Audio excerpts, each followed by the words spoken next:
How to read a book a week. As cliche as it sounds, we all know that people who read succeed. I mean, look at the numbers.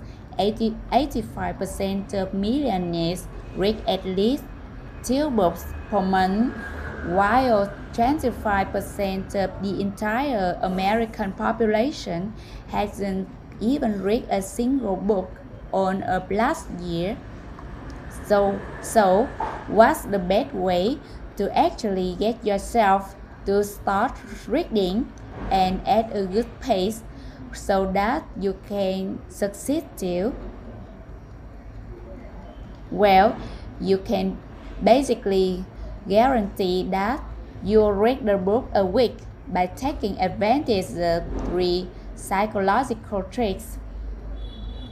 The first is something called implementation intention, basically setting an appointment.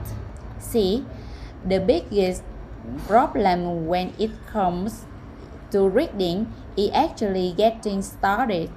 So many people buy books that they are interested in and say to themselves, "Oh, I'll definitely read this." And guess what? The book just sits there on their shelves, never to be touched again. By physically writing down the time and place it when you start reading a book, you're essentially setting up an appointment to do so. And think about it. We don't really miss our appointments. When was the last time you completely skipped a job interview or a visit to your doctor? Sure, you might have been late, but when you set an appointment, you know that you have to show up, and you usually do.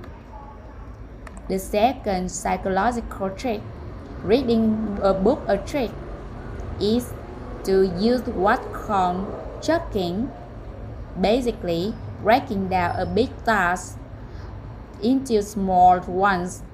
One of the main reasons people start reading books and never finish it because the task seems way too big. It feels like we can't do it.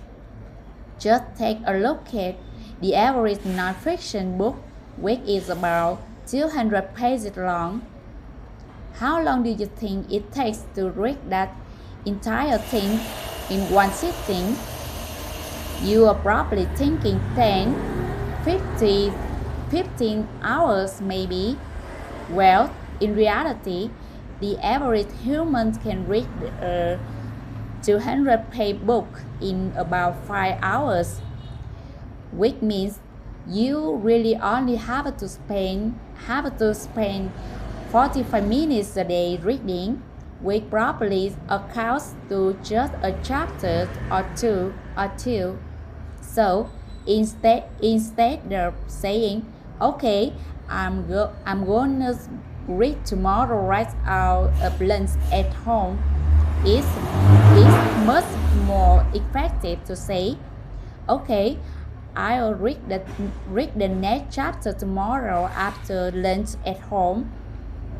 When you break down a book to each chapter and even further to its subsections, which most non-fiction books have, then your brain will no longer see it as a huge obstacle that you have to overcome. Instead of thinking, "Oh my god, this is gonna take forever," you will think, "Oh, that's easy. I can definitely do that." And finally, the last psychological trick to reading a book a week is to use what's called temptation bundling, basically taking a task you don't enjoy that much and is touching it to something that you really enjoy. For example, you can tell yourself that After every chapter or subsection of a chapter you read, you're gonna reward yourself with the next episode or the next segment of that TV show you love watching. By doing this just a couple of times, it will actually start to feel good to read because your brain will start to associate it with something very pleasurable.